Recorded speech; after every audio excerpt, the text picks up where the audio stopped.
இன்சொல் அமுது வழங்குபவர் மா. ஜெகத் கஸ்பார் அவர்கள். அன்பு இனிய நண்பர்களே, நல்லவங்களா இருக்கிறது இன்னைக்கு சாத்தியமா, இருக்கணுமா அப்படிங்கிற கேள்வி அடிக்கடி கேட்குறோம். இன்னைக்கு நல்லவங்களா இருந்தாலும் பொழைக்க முடியாதுங்க. நீங்கள் வாழணும் அப்படின்னா நீங்கள் அப்படி முன்ன பின்ன அட்ஜஸ்ட் பண்ணி அது செய்து தான் ஆகணும் அப்படிங்கிற ஒரு பார்வை இன்னைக்கு ரொம்ப வலுப்பெற்று வருது. எல்லாருமே சொல்கிறாங்க நல்லவங்களா இருந்தால் சர்வை பண்ண முடியாது. அப்போ ஒரு கேள்வி வருது, is ethical living viable?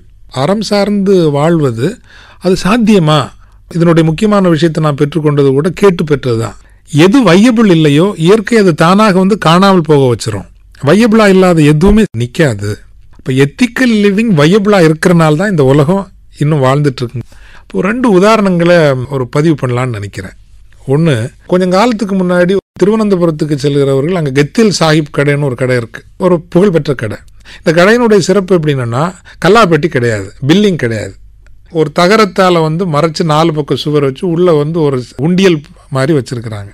So யார் வேணாலும் போய் எவ்வளோ வேணாலும் சாப்பிட்டுக்கலாம், எவ்வளோ வேணாலும் நீங்கள் காசு போட்டுட்டு போகலாம், போடாமலும் போகலாம், போடுற மாதிரி நடிச்சிட்டும் நீங்கள் போகலாம். ஆனால் 40-50 வருஷமாக அந்த கெத்தேல் சாஹிப் கடை வெற்றிகரமாக நடந்திருக்கிறது. அவருடைய வாழ்க்கையும் சீரோடும் சிறப்போடும் செழிப்போடும் இருந்திருக்கிறது. தன்னுடைய பிள்ளைகளுக்கும் பிள்ளைகளினுடைய பிள்ளைகளுக்கும் சிறந்த முறையில் அவர் திருமணம் செய்து வைத்து அழகு பார்த்திருக்கிறார். யாரும் திருப்தி இல்லாமல் செல்லவும் இல்லை. இது எப்படி சாத்தியமாயிற்று? இப்போ கெத்தேல் சாஹிப் நல்லவருங்கிறதுனால அவர் வாழ்ந்தாரா? இல்லை. அங்கே சாப்பிட்டவங்களும் நல்லவங்களாத்தான் திரும்பி போயிருக்காங்க. பில் போடலைங்கிறதுக்காகவோ யாரும் பார்க்கலைங்கிறதுக்காகவோ எந்த தணிக்கையும் அங்கே இல்லைங்கிறதுக்காகவோ ஒரு சிலர் ஒருவேளை செய்திருக்கலாம்.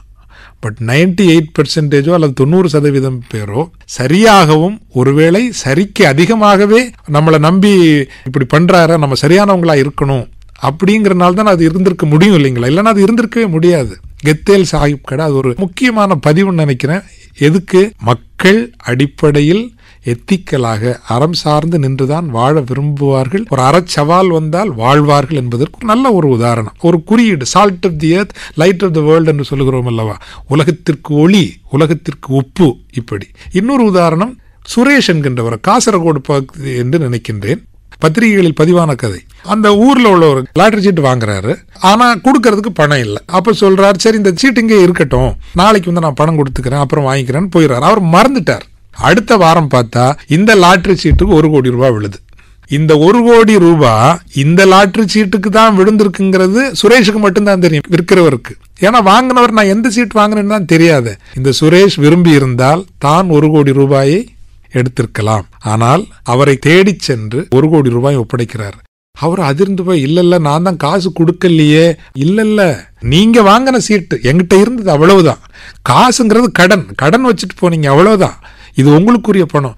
சரி, இல்ல 50 லட்சம் நீங்க வச்சுக்குங்க, 50 லட்சம் நான் எடுத்துக்கிறேன். இல்ல, ஒருவேளை நீங்க இந்த சீட்டை வாங்கிட்டு போயிருப்பீங்கன்னா நீங்க இதை சொல்லியிருப்பீங்களா? சொல்லியிருக்க மாட்டீங்க இல்லையா? என்கிட்ட அது இருந்தது, அவ்வளவுதான். எப்போ இந்த சீட்டை நீங்க வாங்குனீங்களோ அப்போதுல இருந்து இது உங்களுடைய உரிமை, உங்களுடைய உடைமை.